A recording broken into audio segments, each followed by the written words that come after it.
केरी, जेहि सपने ऊपर नारी नहेरी।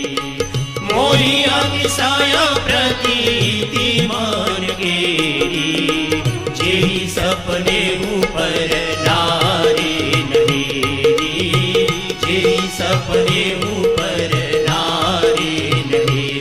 हाजी जेहि सपने ऊपर नारी नहेरी। भगवान ने कहा लखन हम रघुवंशी हैं, स्वप्न में भी हमारा मन कुमार्ग पर नहीं जाता, जागृत की तो बात छोड़ दीजिए। मैंने तो स्वप्न में भी कभी पर स्त्री का ध्यान नहीं किया। जय सपने ऊपर नारी नहीं, चुक देख चुके थे दुर्दशा। एक पत्नी व्रत लेकर निश्चरहीन करो मैं भुज उठाए प्रण कीन, धैर्य रखिए, अब मेरे पास मत आइए, मैं स्वयं कुटिया कुटिया जाऊंगा। और ये सत्ता के प्रमुख की जिम्मेदारी होती है सज्जन शक्तियों के द्वार द्वार जाकर उनकी कुशल क्षेम पूछना और ढूंढ ढूंढ कर असुर और ये जो अधम शक्तियां हैं इनका शमन करना, इनको दबा के रखना, ये सत्ता की जिम्मेदारी होती है। आज अच्छे भले लोग डरते हैं, माफिया सड़कों पर घूम रहे, अपराधी सड़कों पर घूम रहे और कहेंगे हम रामराज्य लाएंगे। रामराज्य बातों से आएगा, रामराज्य आचरण से आता है, भाषण से नहीं आता। रामराज्य के लिए त्याग करना पड़ता है, बलिदान देना पड़ता है, तब आता है। यहां से और आगे प्रभु बढ़े। एक बहुत बालपन के साधु भजन कर रहे थे, सुतीक्षण। सुतीक्षण के पास प्रभु पहुंचे। बड़ी सुंदर कथा है इनकी, बहुत छोटेपन में से ही भजन में आ गए थे। शायद आपने भक्तमाल में कथा पढ़ी होगी, सुनी होगी। सुतीक्षण जी की कथा बड़ी रौनकदार है। ये अगस्त ऋषि के आश्रम में रहते थे गोदावरी के किनारे, तो सालिग्राम की सेवा करते थे अगस्त ऋषि। एक दिन कहीं अगस्त जी को बाहर जाना था तो कहा सुतीक्षण बेटा कल सालिग्राम जी को गोदावरी स्नान करा लाना और सिंहासन पर पधरा देना और चंदन तुलसी चढ़ाकर बाकी पूजा पाठ मैं कर लूंगा। ठीक है। अब छोटा बालक अगले दिन सवेरे स्नान कराने ले गया, सिंहासन छोटा सा सालिग्राम इतने से। रास्ते में जामुन के पेड़ खड़े थे, जामुन के काली काली मोटी मोटी जामुन पक रही थी। बालक का मन कर आया, जामुन तोड़े कैसे, पेड़ पर चढ़ नहीं सकता, मोटे मोटे पेड़, और बड़ी मन में लालच। तो सोचा ये सालिग्राम काहे के काम आएंगे, पत्थर की तो बटिया है, तो दे मारी एकदम। आओ तो जामुन गिरने लगी। अरे भगवान से बालक मांगे 10 की जगह 10,000 गिरे। बहुत प्रसन्न हुए, मन में लोभ आ गया, गुरुजी को भी ले चलूं तो बड़े प्रसन्न होंगे, या तो प्रभु कुछ लीला करना चाहते होंगे। अब के जोर से जो गुच्छे में मारा, गुच्छे में तो लगा नहीं, सीधे सालिग्राम जी गोदावरी जी में गिर गए। इन्होंने सोचा नहाने की जल्दी होगी इसलिए छलांग लगा दी। अब किनारे बैठे रहे, आमे आमे आमे, अब भगवान हो तो आमे, वो तो सालिग्राम की बटिया। वे चिल्लाने लगे, अरे भगवान कब तक स्नान करोगे, मुझे कुछ और भी काम करने, आइए ना जल्दी। भगवान तो बटिया क्या सुने, अब तो बड़ी मुश्किल। बालक ने सोचा अब बड़ी पिटाई होगी, अब क्या करें। तो बच्चे की बुद्धि बहुत तीक्ष्ण होती है और इनका नाम सुतीक्षण है, इनका नाम सुतीक्षण है। बालक ने सोचा कि जामुन भी काली काली और सालिग्राम जी काले काले। एक मोटी सी जामुन ली, जल में डुबोई, सिंहासन पर रख दी, खूब चंदन खूब तुलसी से ढक दी, हो गई। अगले दिन सुतीक्षण आए, तो अगस्त ऋषि आए और उनका नियम था स्नान आदि कराने ले जाने का।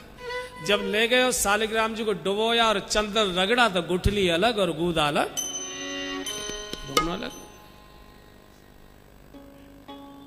अगस्त्य का सुतीक्षण, हाँ गुरुजी सालिग्राम जी कहाँ है? बोले मैंने सिंहासन पर पधराए थे। कहाँ चले गए? T20 देखने चले गए होंगे। बता भगवान को कहां फेंक कर आया, कहां चले गए? बोले महाराज मैंने तो सिंहासन पर पधराए थे। सिंहासन पर पधराए थे तो ये गल कैसे गए? ये तो गुठली गूदा अलग अलग हो गया। और जब कहा गुरुजी ने गल कैसे गए, तो बालक ने रो कर कहा, गुरुजी मैं क्या करूं, पुन पुन चंदन पुन पुन पानी, ठाकुर जी गल गए तो हम का जानी। जब अब रोज रोज नहलाओगे, रोज रोज चंदन लगाओगे तो गलेगा ही गलेगा।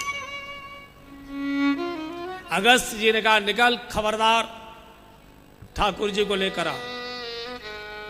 5 वर्ष का बालक गुरुदेव की आज्ञा को हृदय में धारण कर लिया और संकल्प ले लिया, पत्थर के नहीं बोलते भगवान लेकर आओ। और इसी दूर गहन वन में जाकर बैठ गए। और 5 वर्ष का बालक, उस समय सुतीक्ष्ण 65 वर्ष के हो चुके थे जब भगवान इनके द्वार पर आए। 60 वर्ष तक बैठा रहा बालक। आज भगवान प्रकट हुए तो बहुत प्रसन्न हुए। तो सुतीक्ष्ण का, प्रभु आप आ ही गए हो, इसी वन में दूर मेरे गुरुजी भी निवास करते हैं, जरा वहां तक भी चले चले, बड़ी कृपा हो। भगवान मुस्कुरा रहे, लखन बालक बहुत चतुर है, बहुत चतुर। आगे आगे सुतीक्ष्ण जी, पीछे पीछे भगवान और लक्ष्मण जी।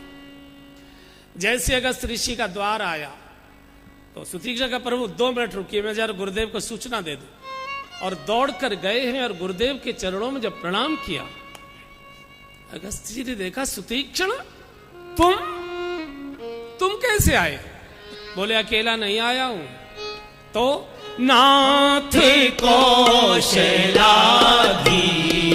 कुमारा, नाथ कौशलाधीश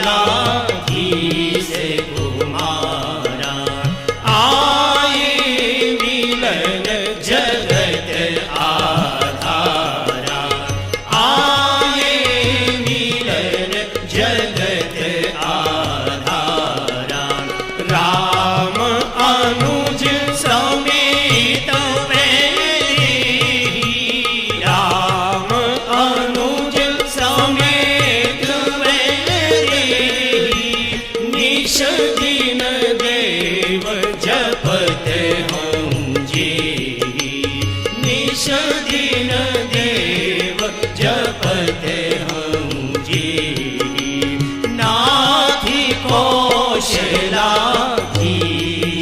कुमारा, नाथि कौशलाधीश कुमारा।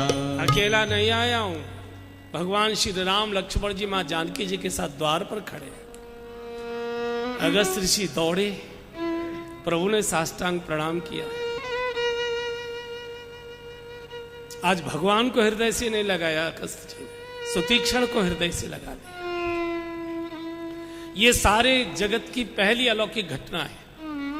नियम यह है, गुरु कृपा से शिष्य को भगवान का साक्षात्कार होता है। आज शिष्य की कृपा से गुरु को भगवान का साक्षात्कार हो रहा है। ऐसा अलौकिक शिष्य हुआ है।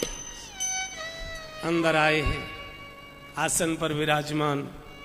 अब भगवान ने कहा, ऋषिवर अब आपको मालूम है मैं क्यों आया हूं। मेरा संकल्प है, निश्चरहीन करो मैं, ये मैंने संकल्प लिया है। अब ये कैसे पूरा होगा, हमारा मार्गदर्शन करिए। राक्षसों का वध कैसे हो, इस वन की यात्रा में प्रभु ने 3 ऋषियों से 3 मार्गदर्शन प्राप्त किए। भरद्वाज ऋषि से मार्ग पूछा, इस वन के मार्ग में हम कैसे जाएं। वाल्मीकि ऋषि से रहने का स्थान पूछा, इस गहन वन में हम शांति से कहां निवास करें। और अगस्त ऋषि से राक्षसों के मारने का मंत्र पूछा, ये बुराइयों से कैसे बचे। निश्चर, राक्षस नहीं बोला, निशिचर। मैं बोल चुका हूं, निश्चर ये योनि नहीं है, ये शरीर नहीं है, ये वृत्ति है, ये स्वरूप नहीं है सींग और दांत वाले, ये स्वभाव है। वे आदतें, वे बातें जो हमको अंधेरे की ओर प्रेरित करती है। अंधेरे में चलो, बच के चलो, छुप के चलो, वहां चलो जहां कोई देख न पाए। ये सब बुरी आदतें, ये सब निशाचर है। और बुरी आदतों को कैसे दूर किया जाए, या तो कोई संत या तो भगवंत, बाकी किसी के बश की बात नहीं। आज भगवान स्वयं पूछ रहे अगस्त जी से, क्यों? साधु तो और भी थे, शर्मंग जी से पूछ सकते थे, सुतीक्ष्ण जी से पूछ सकते थे, अत्रि ऋषि से पूछ सकते थे, महात्माओं का एक झुंड मिला था उनमें से किसी से पूछ सकते थे। लेकिन भगवान जानते हैं बुराइयों को दूर करने का उपाय केवल अगस्त ऋषि जानते, कोई दूसरा जानता ही नहीं। अगस्त जी ने 2 काम किए जीवन में, और जो 2 काम करता है या जो 2 काम कर सकता है वही बुराई से बच सकता है, वही बुराई से आपको बचा सकता है। कौन से 2 काम किए? एक तो आपने सुना है अगस्त ऋषि ने सारे सागरों को घूंट भरकर पी लिया था, और दूसरे आपने सुना है विंध्याचल पर्वत इतना ऊंचा उठ गया था कि सूर्य के प्रकाश को रोक दिया था, तो उन्होंने उसे दबा दिया था। आज भी विंध्याचल पठार है, पहाड़ नहीं है, विंध्याचल पठार है, दबा हुआ है। ये 2 काम उन्होंने किए, और जो ये 2 काम कर सकता है वही बुराई से बचेगा, वही बुराई से आपको बचाएगा। सागर क्या है? शोक माने सागर, अवगाह शोक समुद्र। जो गहरे से गहरे, बड़े से बड़े शोक को भी घूंट भरकर पी ले, गम को पी ले, विचलित न हो, और किसी भी प्रकार के पहाड़ माने अहंकार, किसी भी प्रकार के अहंकार को जीवन में उठने न दे, दबाए रखे, वही आदमी बुराई से बच सकता है। आपने देखा है 2 बातों में आदमी बिगड़ता है, या तो गम में बिगड़ता है और या तो अहम में बिगड़ता है। या तो पैसे का और पद का अहम व्यक्ति को नीचे गिराता है, या तो बड़े से बड़ा गम व्यक्ति को नीचे गिराता है। अब आप अपने किसी मित्र को आंख बंद करके याद करिए, ध्यान आ जाएगा आपको। किसी रिश्तेदार को याद करिए, बहुत सात्विक प्रवृत्ति का था, बहुत भलमान साहत वाला था, बहुत धर्मात्मा था, लेकिन आजकल मदिरा पीने लगा, आजकल व्यभिचार करने लगा, आजकल कुसंग में फंस गया। आश्चर्य होता है। आप पूछते हैं भैया तुम तो कभी तंबाकू भी नहीं चबाते थे, ये गटगट गटगट कैसे बोतल पीने लगे? वो कहता क्या बताऊं, मजबूरी हो गई, जवान बेटे की मौत हो गई, व्यापार खत्म हो गया, गम को सहन नहीं कर पाया, तो गम को भुलाने के लिए पीना पड़ता है। तो जो गम में गमगीन न हो, जो गम में उसको घूंट भर के पी ले, विचलित न हो जाए, और किसी भी प्रकार के पद, पैसे, प्रतिष्ठा के अहंकार को जीवन में उठने न दे, तो बुराई से बचता है। या तो आप देखिए कितने बड़े बड़े पद और प्रतिष्ठा प्राप्त व्यक्ति जेलों में पड़े हुए, बड़ी बड़ी सत्ता के मालिक जेल में। क्यों? हम पद पर हैं, कौन टोकेगा? अरे प्रारब्ध है, परमात्मा बैठा है, वो टोकेगा, वो रोकेगा। तो अगस्त जी ने कहा ऐसा करो, यहां से जाइए और पंचवटी पर आप पहुंचिए, वहां से आपको मार्गदर्शन हो जाएगा। भगवान पंचवटी आ गए। एक दिन प्रभु जानकी जी के साथ बैठे कुछ वार्ता कर रहे थे। ठीक उसी समय सूपन रावण के बहनी, सूपन रावण के बहनी, दुष्ट हृदय दारुण जस अहिनी, दुष्ट हृदय दारुण जस अहिनी। पंचवटी सो गई एक बारा, पंचवटी सो गई एक बारा, देखी विकल भाई जुगल कुमारा, देखी विकल भाई जुगल कुमारा। तुम सम पुरुष न मोसम नारी, तुम सम पुरुष न मोसम नारी। यह संयोग विधि रचा विचारी, यह संयोग विधि रचा विचारी। खोजत फिरहूँ लोकति हूँ माही, खोजत फिरहूँ लोकति हूँ माही। मम अनुरूप पुरुष जग नाही, मम अनुरूप पुरुष जग नाही। ताते अवल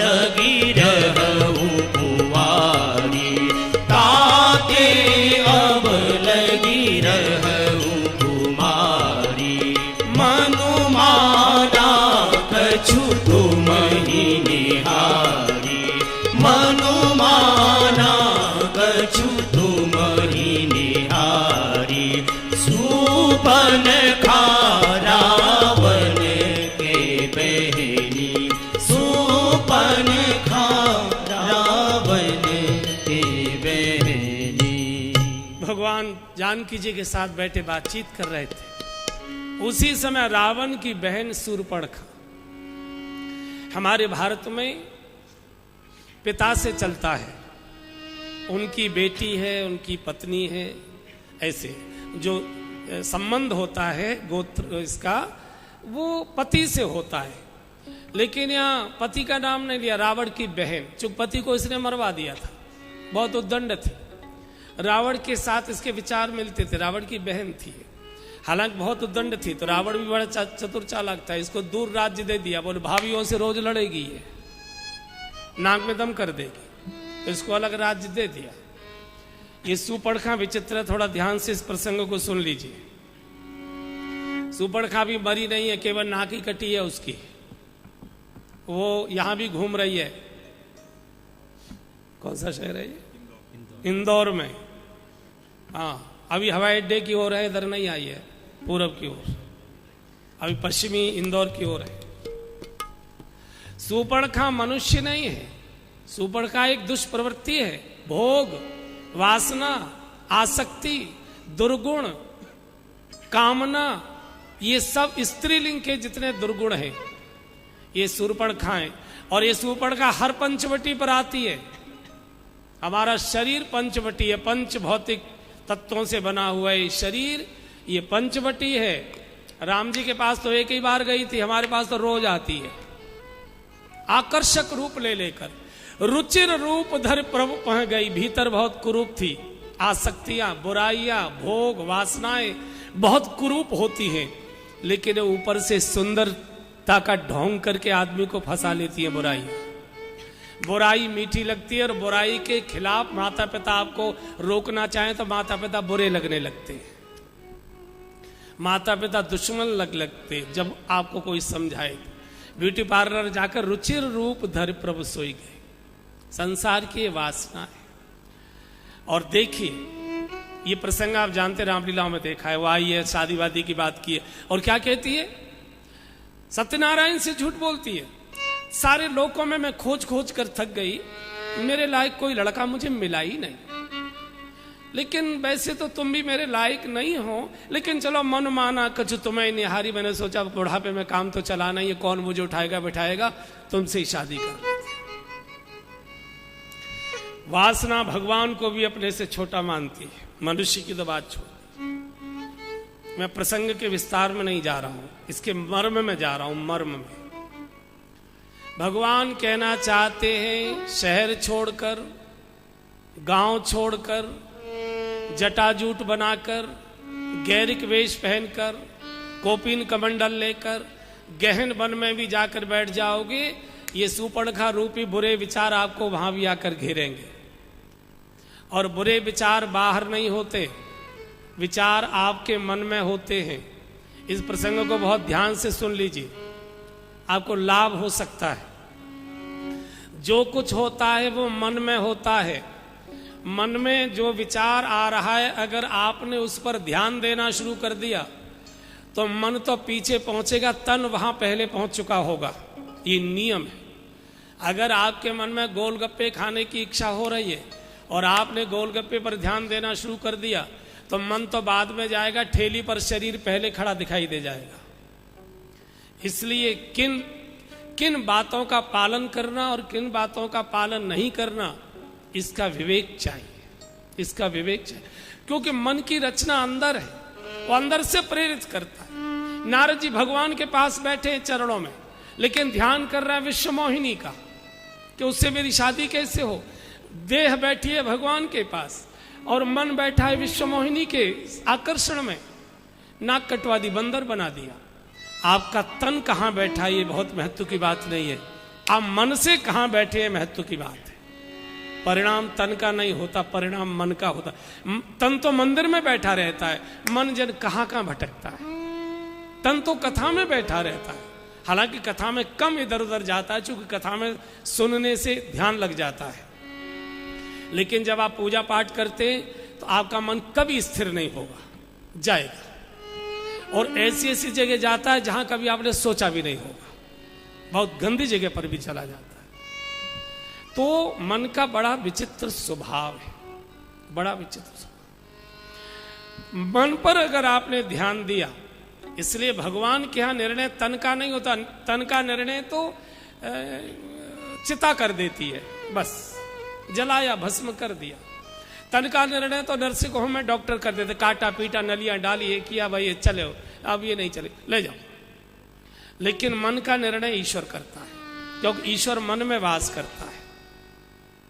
ईश्वर का जो वास है वो मन में है,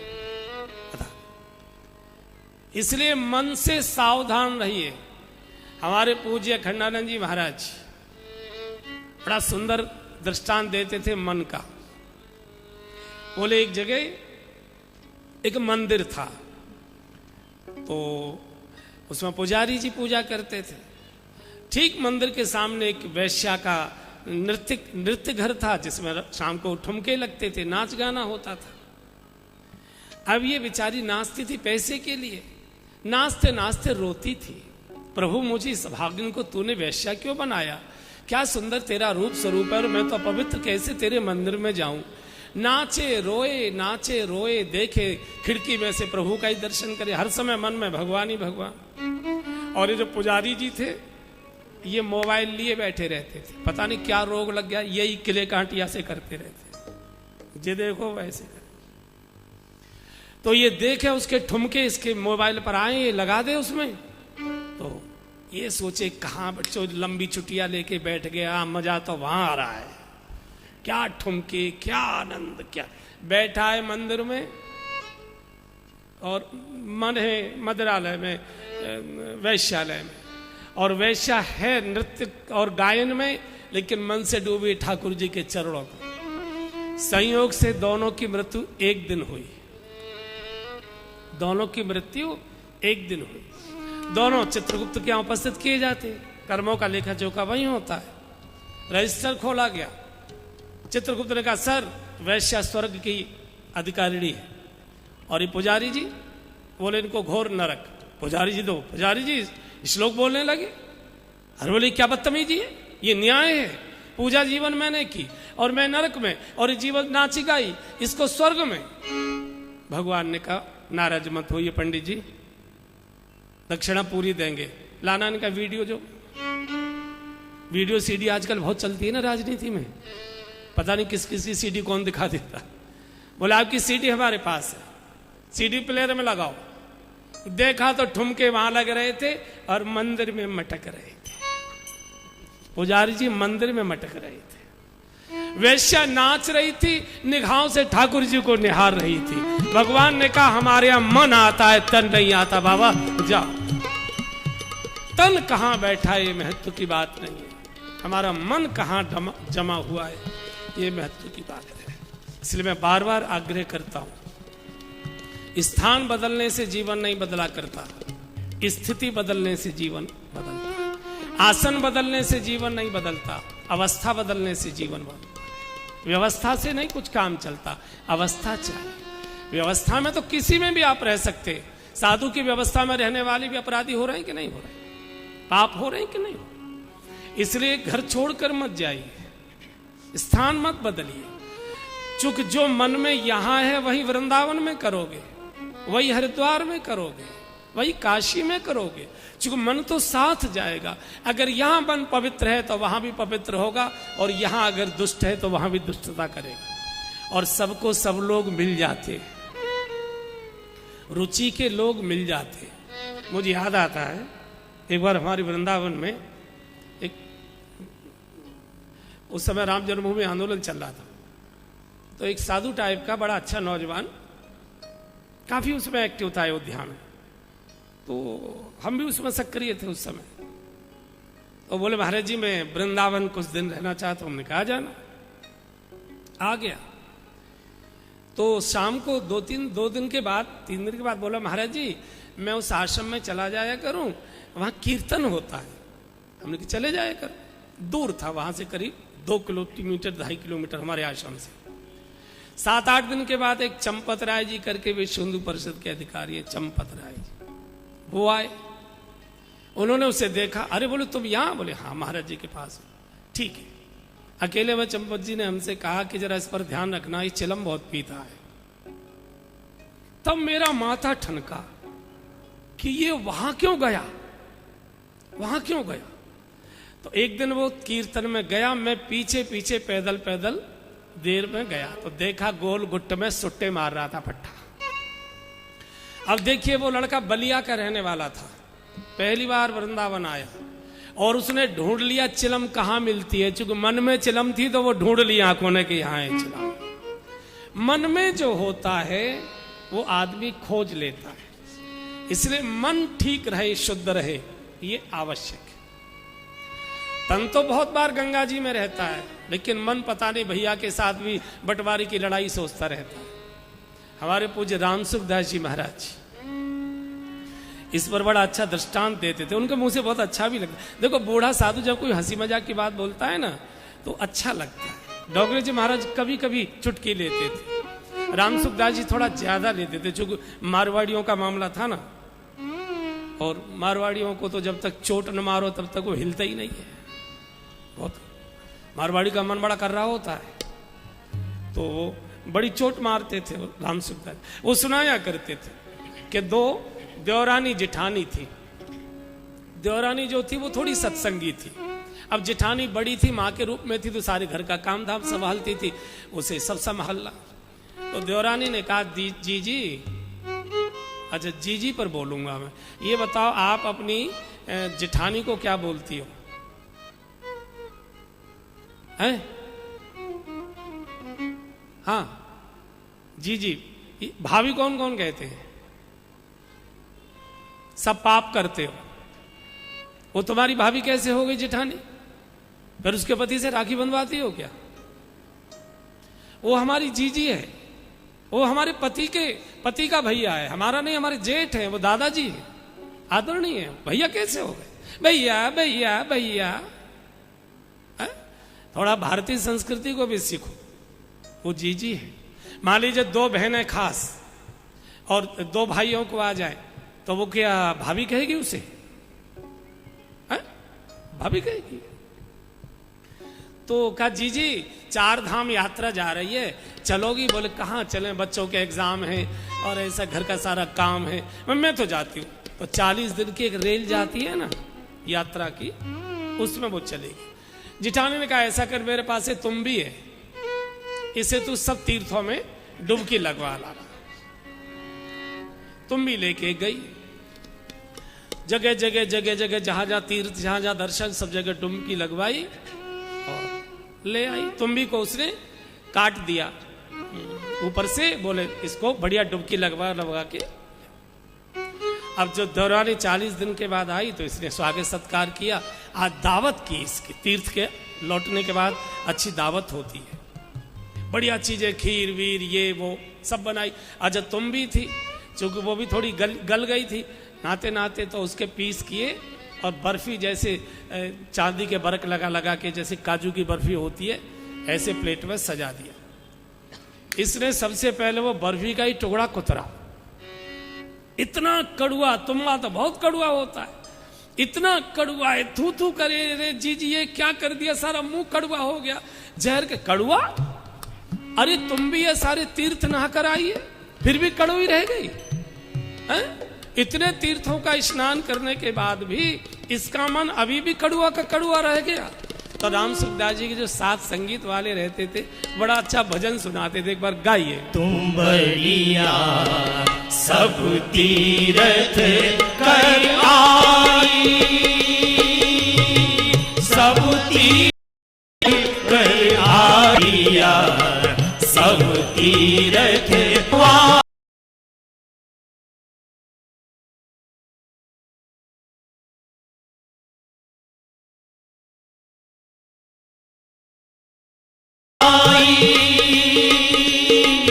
सब तीर्थ कर आई, तुम बढ़िया गई नहीं करवाई। राम नाम रस झीनी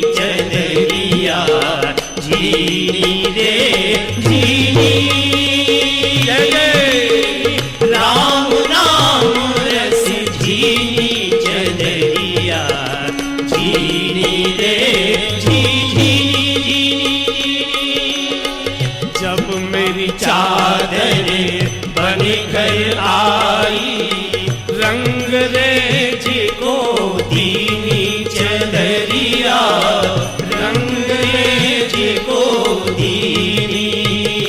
हाँ, जब मेरी चादर बने घर आई, रंग रेज को दीनी चदरिया, रंग रेज को दीनी। ऐसो रंग रंगो रंग रेजवा, ऐसो रंग रंगो रंग रेजवा, लाल लाल कर दीनी चदरिया, झीनी रे झी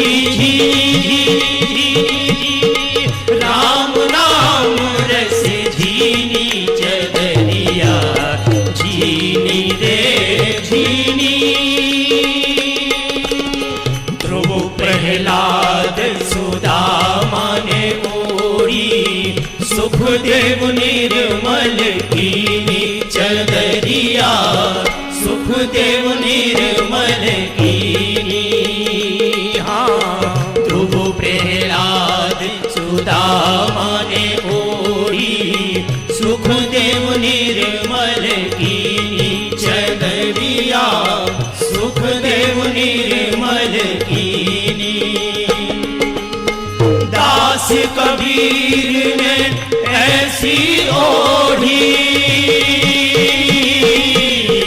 दास कबीर ने ऐसी ओढ़ी, ज्यों की त्यों कर दीनी चदरिया, झीनी रे झीनी राम राम रस झीनी चदरिया। सब तीरथ कर आई, सब तीरथ कर आई तुमड़िया, नेक बनी चढ़वाई, गई नहीं कड़वाई रे बुढ़िया, पूरी कथा सुनी आई, पूरी कथा सुनी आई रे बुढ़िया, नेक बदल नहीं पाई, नेक बदल नहीं पाई रे बुढ़िया, गई नहीं रे लड़ाई, नेक बदल नहीं पाई रे बुढ़िया, गई नहीं रे लड़ाई। राम नहीं रस झीनी चदरिया, झीनी रे झीनी राम नाम रस झीनी चदरिया।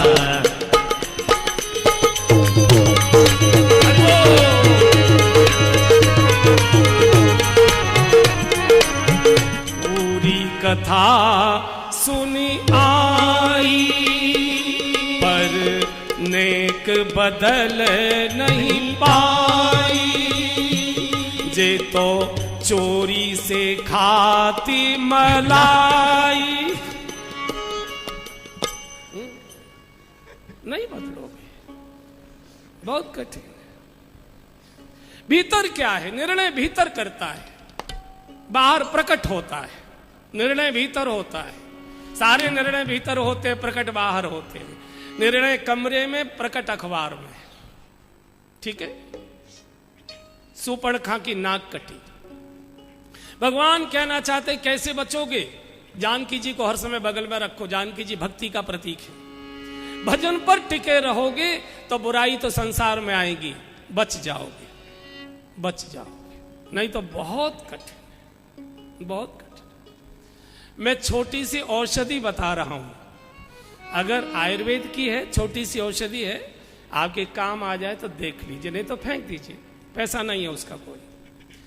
जब मन में बुरे विचार आवे और जिन विचारों का पालन नहीं करना चाहते और ऐसी बातें हमारे मन में आ रही हैं, उसकी औषधि है। रोग की, हर रोग की औषधि है भाई मानस में।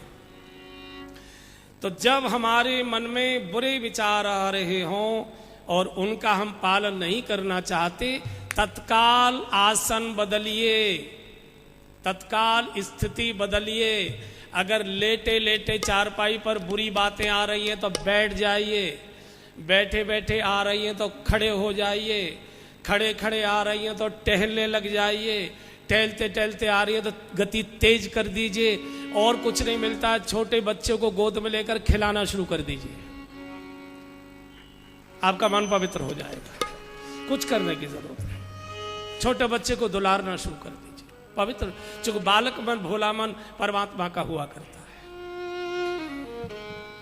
कटी नाक लेकर के रावण को गई, है रावण तुझे मालूम नहीं, राजनीति बिनु धन बिनु धर्म हरहि सफल में बिनु सत्कर्म विद्या बिनु विवेक उपजाए सम फल पढ़े किए अर पाए सम फल पढ़े किए अर पाए संग के जति कुमंत्र ते राजा मान ते ज्ञान पान ते लाजा प्रीति प्रणय बिनु भक्ति गुणी नासे बेगी नीतियस सुनी नासे बेगी नीतियस सुनी नासे बेगी नीतियस।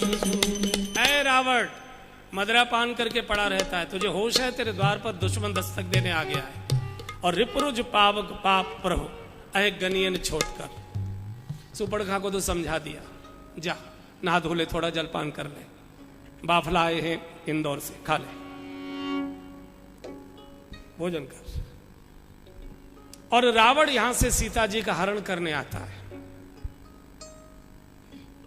सीता जैसी दिव्य नारी अपहृत कैसे हो गई? भरी दोपहरी में रावण रूपी बुराई कैसे अपहरण करके ले गई? सीताहरण की कथा आपने सुनी है, फिर मैं इसके मर्म का ही दर्शन करूंगा। भगवान यहीं थे, बचा नहीं पाए। लक्ष्मण जी यहीं थे, बचा नहीं पाए। ऋषि मुनि दंडकारण्य में बैठे यज्ञ कर रहे थे, बचा नहीं पाए। क्या कारण था? जानकी जी का अपहरण हो गया। बहुत बड़े बड़े परिवारों के लोगों को और बुराइयां पकड़ लेती हैं, जकड़ लेती हैं। ऐसा क्यों होता है भाई? ये मानस दर्पण है, ये मानस दर्पण है। इसमें अपने को देखिए। वास्तव में राम कथा नहीं है ये राम निर्माण की कथा है। एक आम आदमी राम कैसे बन सकता है, उसका एक दर्पण है। कथा सुनते समय अपने को देखिए कि जो प्रसंग चल रहा है इसमें मैं कहां दिखाई देता हूं, मैं कैसे, तब कथा जीवन में जाएगी। नहीं तो सुनकर ताली बजाकर आप अपने घर चले जाओगे और मैं दक्षिणा की गड्डी लेकर वृंदावन चला जाऊंगा, कुछ बचेगा नहीं। टेंट वाला अपना सामान ले जाएगा। कथा हमारे जीवन में जानी चाहिए। इसमें दर्पण में देखे मैं कहां हूं, मेरा चेहरा कैसा दिखाई देता है। जानकी जी ने 3 भूल किए बंधुओं, और जो जीवन में 3 भूल करेगा उसे बुराई से बचाने में भगवान भी असहाय हो जाएगा। पहला, जानकी जी ने भगवान को कहा सोने का मृग मार कर लाई है। भगवान के देवी उछलते कूदते अच्छे लगते, बोले नहीं, मैं कहती हूं लाई।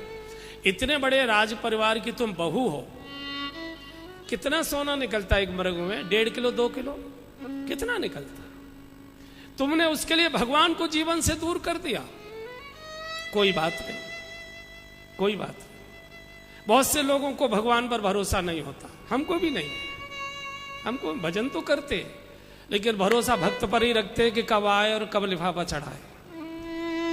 हम तो सड़क की ओर ही देखते रहते, गाड़ी आई कि नहीं आई, बहुत मुश्किल है।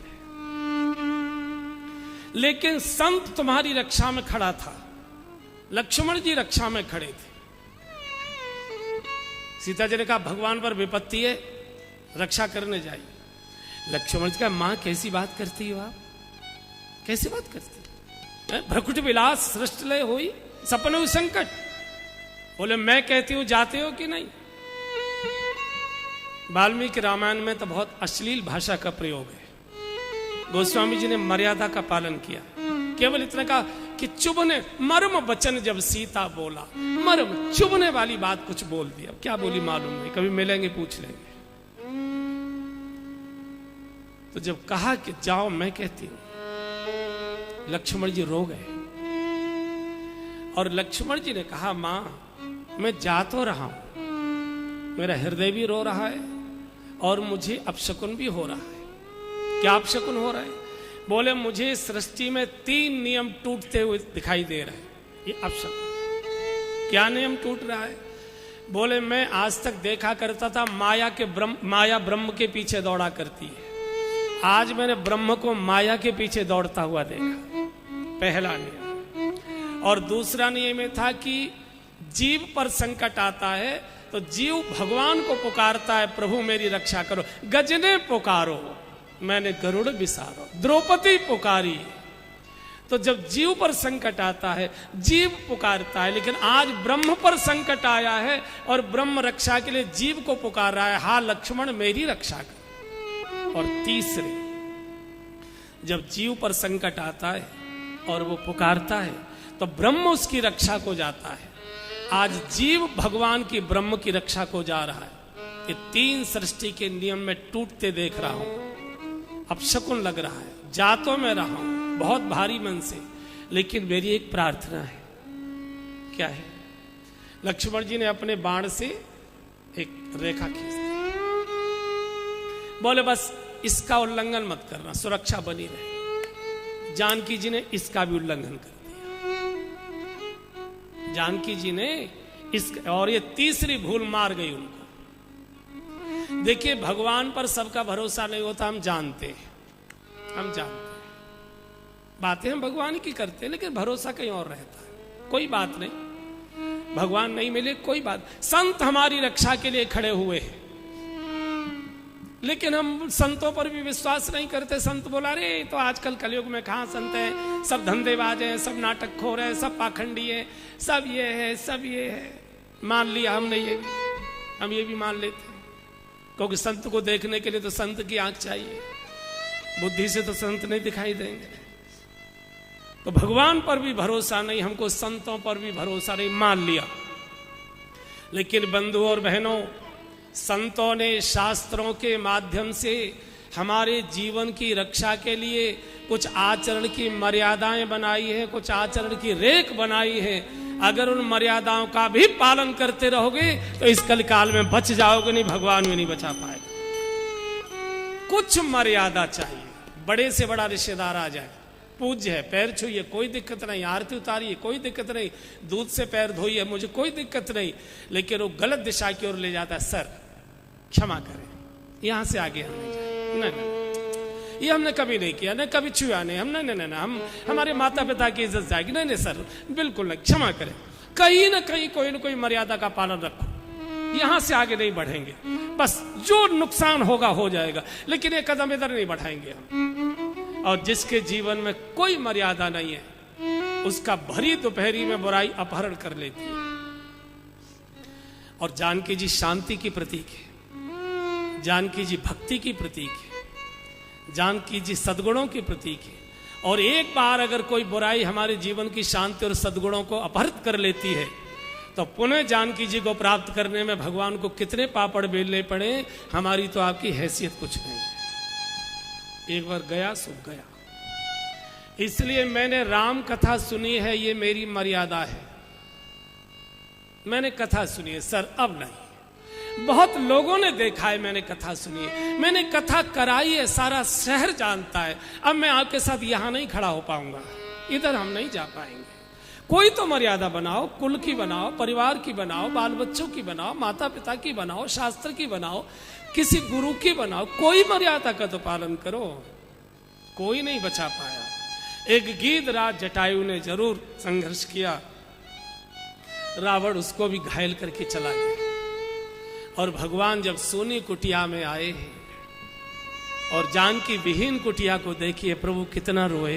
हे गुण खानी जानकी सी, अब रोने से कुछ नहीं होगा महाराज। हे गुण खानी जानकी सीता, रूपशील व्रत नेम पुनीता, रूपशील व्रत नेम पुनीता।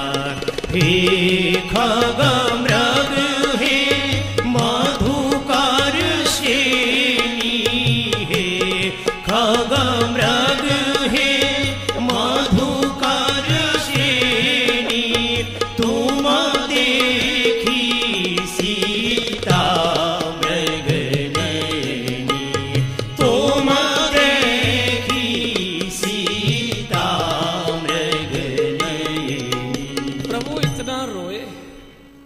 से कुछ नहीं होता। अब पछताए होता जब चिड़िया चुग गई, इसलिए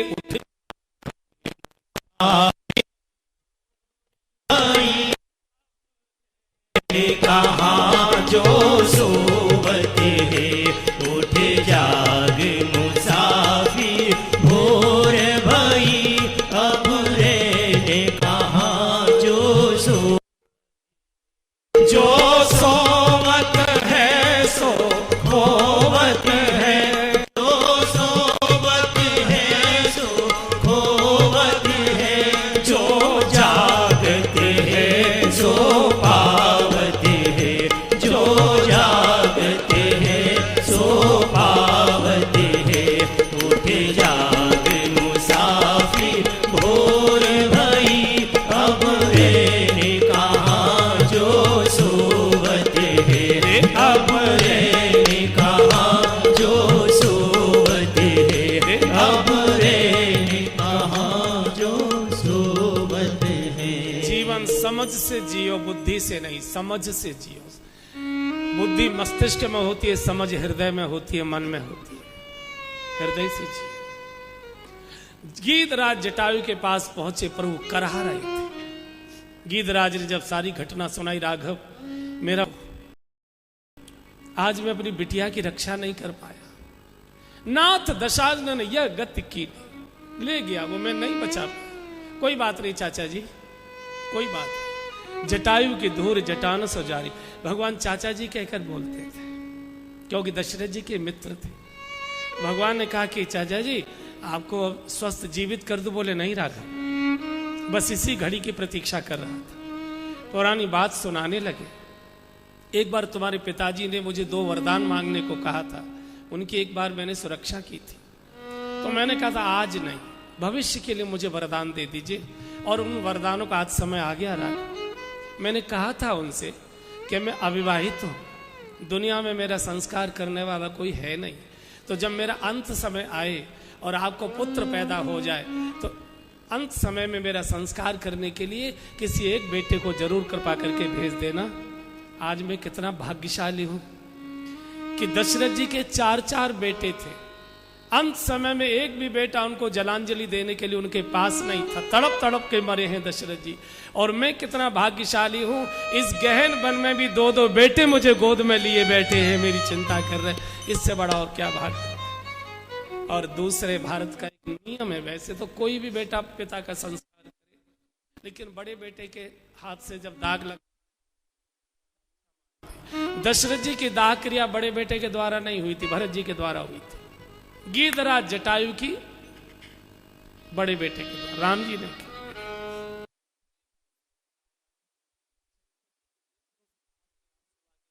गीध अधम खग आमिष भोगी, गीध अधम खग आमिष भोगी, गति दीनी जो जाचत योगी, गति दीनी जो जाचत योगी, सुनहु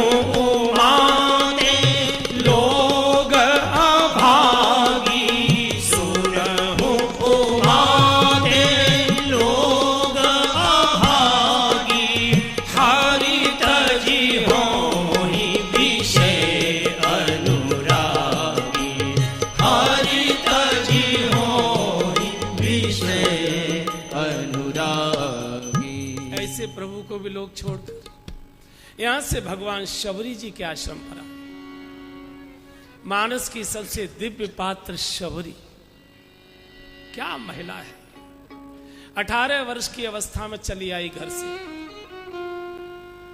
मतंग ऋषि के आश्रम में आ गई, रहने लगी, सेवा करती है। क्या सेवा करूं, अछूत हूं, नारी हूं, अधम हूं, मेरे हाथ की कोई सेवा छुएगा नहीं, स्वीकार नहीं करेंगे, सब ऋषि मुनि है, तो क्या करूं।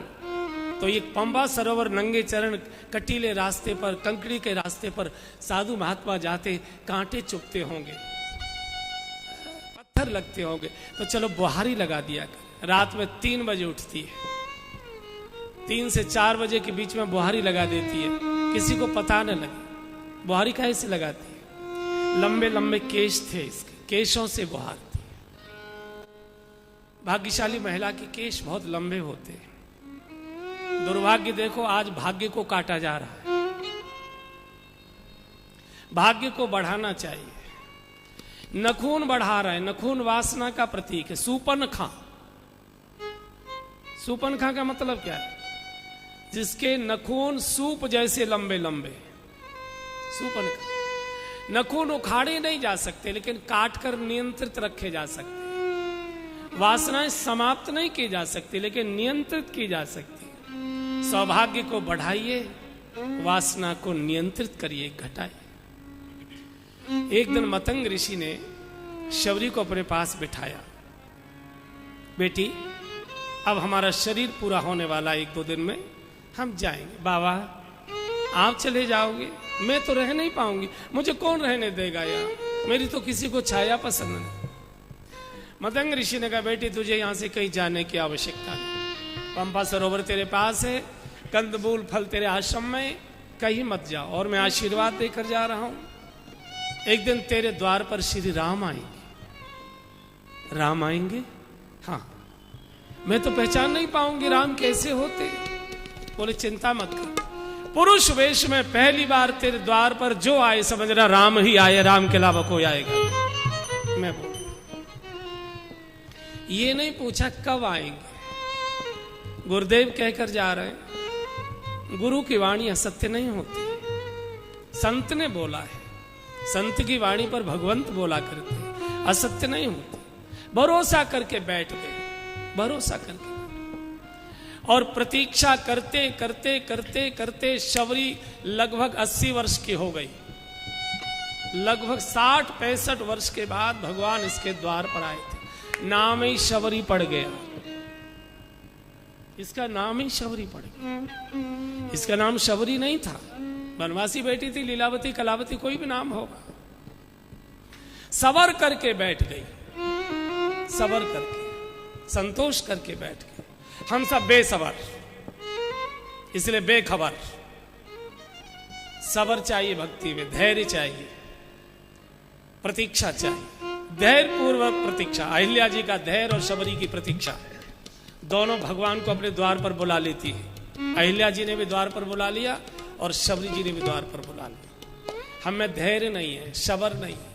आज ही मंत्र लेंगे गुरु जी से और शाम को सोचेंगे कि आज ही मुरली भरो और श्याम सुंदर प्रकट हो जाए और हमसे पूछे, कहिए सर मैं आपकी क्या सेवा करूं, बताइए। फल बीन बीन के रखती है और भगवान का कीर्तन करती। हम चाहते हैं कि भगवान हमारे भी द्वार पर आए। आज प्रभु शबरी जी के द्वार पर आए हैं, क्योंकि नित्य बुहारी लगाकर रास्ता साफ करती थी।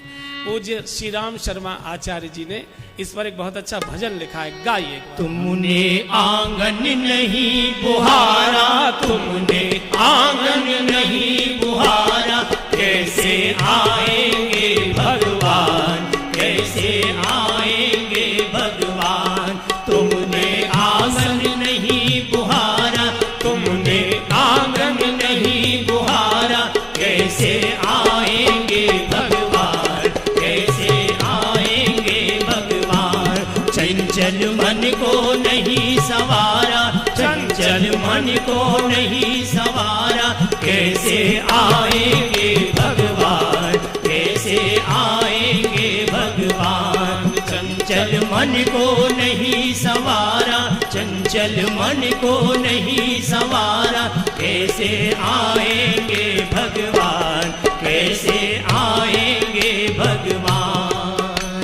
हर कोने कलमश कसाई की लगी हुई है ढेरी, हर कोने कलमश कसाई की लगी हुई है ढेरी। नहीं ज्ञान की करन कहीं भी, सब कोठरी अंधेरी। नहीं ज्ञान की किरण कहीं भी, हर कोठरी अंधेरी। आंगन चौबारा अंधियारा, आंगन चौबारा अंधियारा, कैसे आएंगे भगवान, चौबारा अंधियारा, आंगन चौबारा अंधियारा, कैसे आएंगे भगवान, कैसे आएंगे भगवान। चंचल मन को नहीं सवारा, चंचल मन को नहीं सवारा, कैसे आएंगे भगवान, कैसे आएंगे भगवान। जय जय।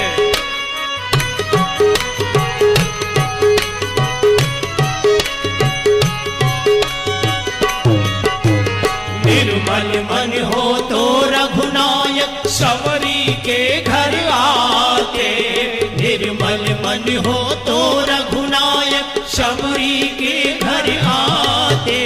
सूर श्याम की बाह पकड़ते साग विदुर घर खाते, सूर श्याम की बाह पकड़ते साग विदुर घर खाते। इस पर तुमने नहीं विचारा, इस पर तुमने नहीं विचारा, कैसे आएंगे भगवान, कैसे आएंगे भगवान। इस पर तुमने नहीं विचारा, इस पर तुमने नहीं विचारा, कैसे आएंगे भगवान, कैसे आएंगे भगवान, कैसे आएंगे भगवान, कैसे आएंगे भगवान। शबरी बुहारी लगाकर बैठती है, हरे राम राम राम हरे हरे, हरे राम कीर्तन करते करते बूढ़ी 80 वर्ष की हो। आज भगवान द्वार पर आकर खड़े हो गए, ये आंगन में बैठी कीर्तन कर रही है और भगवान द्वार खटखटा रहे हैं। देवी द्वार खोलो, देवी द्वार खोलो, देवी द्वार खोलो, मैं द्वार पर खड़ा हूं। बंधु और बहनों, ये सूत्र है, जीवन का सिद्धांत है। जिन परिवारों में सायंकाल परिवार के सब लोग बैठकर भगवान के नाम का कीर्तन करते हैं, उनका कीर्तन सुनने के लिए द्वारकानाथ उनके द्वार के बाहर आकर खड़े हो जाया करते हैं। कीर्तन नहीं करोगे तो कलह करोगे। शाम को हर घर में कलह इसलिए होती है जो कीर्तन बंद हो गया, कलह कीर्तन कर। अच्छा, अब ये तो रामा रामा में डूब रही थी और भगवान कुंडी खटखटा रहे हैं। गुरु की चेतना मंडरा रही थी। मैंने एक दिन बोला था कि गुरु कभी शिष्य को छोड़ता नहीं है, शरीर छूट जाता है लेकिन गुरु की चेतना शिष्य को घेरे रहती है। अब मतंग ऋषि की चेतना ने, आत्मा ने देखा भगवान द्वार पर खड़े और ये तो कीर्तन में डूबी है कि प्रभु लौट न जाए। तो एकदम मतंग ऋषि की चेतना बोल पड़ी, अरे शबरी देख। तो जैसे ही कहा अरे शबरी देख, शबरी ने कहा आवाज तो गुरुजी की सी लग रही है और गुरुजी तो 60 साल पहले पधार गए, गुरु कहां से आ गए, मेरा भ्रम होगा। फिर कीर्तन में लग गए। फिर आत्मा ने कहा शबरी देख। तो दिखाई तो कुछ दे नहीं रहा था, सुनाई तो पड़ रहा था। इसने ऐसे ऐसे देखा और हवा में पूछ लिया क्या देखो, बोले शबरी देखी राम देह आए, शबरी देखी राम देह आए, मुनि के वचन समुझ। गुरुदेव याद आ गए, मेरे गुरुजी बोलकर गए, मुनि के वचन समुझ जिए दौड़ पड़ी। सरसिज लोचन बाहु विशाल,